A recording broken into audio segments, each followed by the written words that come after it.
Hi, are you ready for our new story? Our story today is The Old Woman Who Named Things. And it's a favorite author, just like Patricia Polacco was one of my favorite children's authors. This is by Cynthia Rylant. She's another really popular children's author. And the illustrator here is Catherine Brown.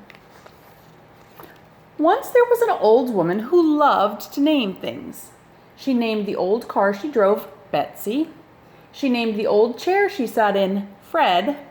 She named the old bed she slept on Roxanne. And she named her old house Franklin.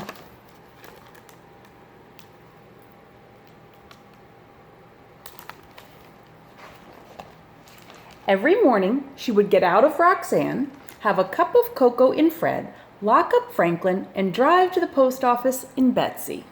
She always hoped for a letter from someone, but all she ever got was bills. The reason the old woman never got any letters was because she had outlived every single one of her friends.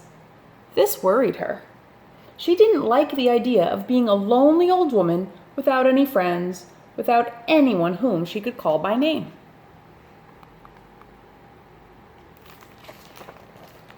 So she began to name things. But she named only those things she knew she could never outlive. Her car, Betsy, had more get up and go than anything around. Her chair, Fred, had never sagged a day in his life. Not one creak or moan had she ever heard out of her old bed, Roxanne. And her house, Franklin, had been standing straight for over 100 years and still didn't look a day past 20. The old woman never worried about outliving any of them, and her days were happy.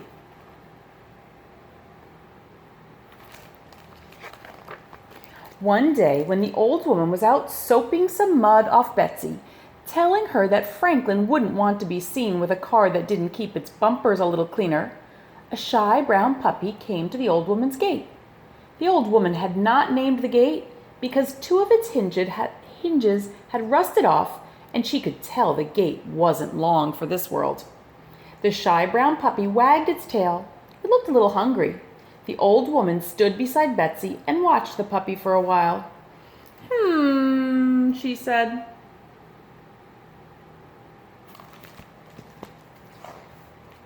Then she walked into Franklin, got a chunk of ham from her refrigerator, and came back outside.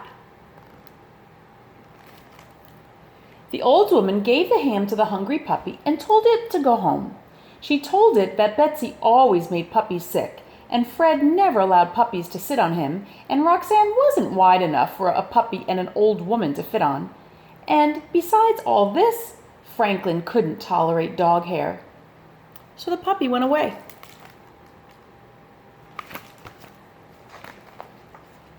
But the next day, the puppy was back. The old woman was sitting in Fred reading a book on everlasting flowers when she saw the puppy through her window.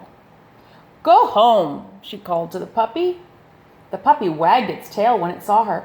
"Go home," she called again. But the puppy just kept wagging. The old woman noticed that it still looked a little hungry, so she went to the refrigerator.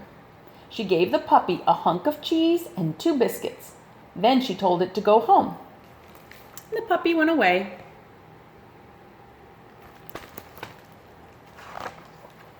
That night, as the old woman plumped up the pillows on Roxanne, she thought about the puppy. It was a very nice puppy, she thought. It was a very pretty puppy, she thought. But it couldn't stay. If it stayed, she'd have to give it a name. And it could never last as long as Franklin or Fred or Betsy or Roxanne. She might outlive it, and she didn't want to risk that. She didn't want to outlive any more friends. She would just keep telling it to go home. Every day, the shy brown puppy came to the old woman's gate. Every day, she fed it and told it to go home. Always it went away, and always it came back the next day. This went on for many months. The puppy got bigger and bigger until soon it wasn't a puppy anymore. It was a dog, and it was still a dog with no name. In all this time, the old woman had gotten a new dresser that she had named Bill, a new wheelbarrow that she had named Francine, a new concrete pig for her garden that she had named Bud, but the dog she faithfully fed at her gate every day still had no name. Since it had no name, the old woman didn't have to worry about outliving it, and she thought herself pretty clever in this.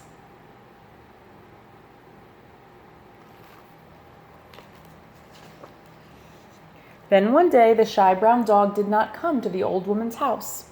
She sat in Fred and watched the gate all day long, but the dog never came. The old woman felt sad. The next day again, the dog did not come. The old woman drove Betsy around town looking for the dog, but she did not find it. The old woman felt even sadder.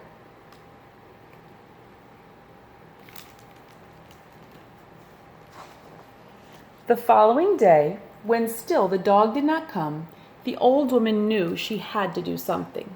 She picked up her telephone and called the dog catcher. "Have you caught any shy brown dogs?" the old woman asked the dog catcher. "We got a whole kennel full of shy brown dogs, ma'am," said the dog catcher. "Was yours wearing a collar with its name on it?" "No," said the old woman sadly, and she hung up the telephone.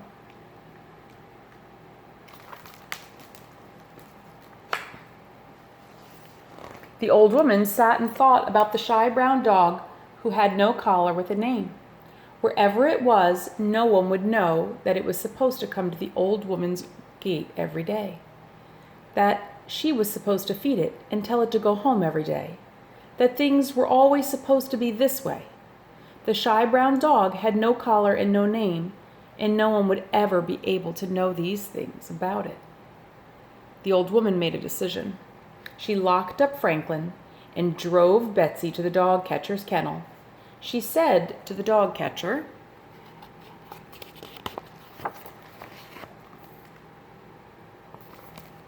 "I've come to find my dog." He asked her what color it was. "It's brown," she said. He asked her how old it was. "About a year old," she said. Then he asked her what its name was. The old woman thought for a moment. She thought of all the old dear friends with names who she had outlived. She saw their smiling faces and remembered their lovely names. And she thought how lucky she had been to have known these friends. She thought what a lucky old woman she was. "My dog's name is Lucky," she told the dog catcher.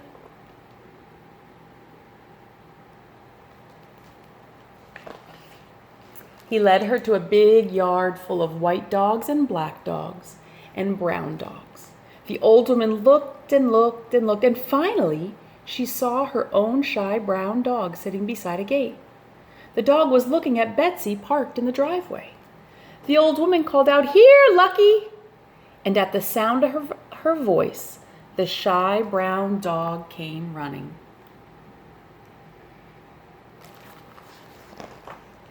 From that day on, Lucky lived with the old woman, and he always came when his name was called. It turned out that Betsy didn't make all dogs sick, and Fred was happy to allow a dog to sit on him. Franklin didn't mind a little dog hair.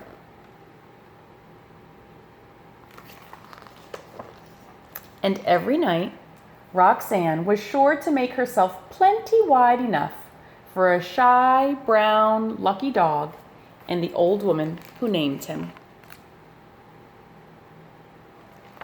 The end.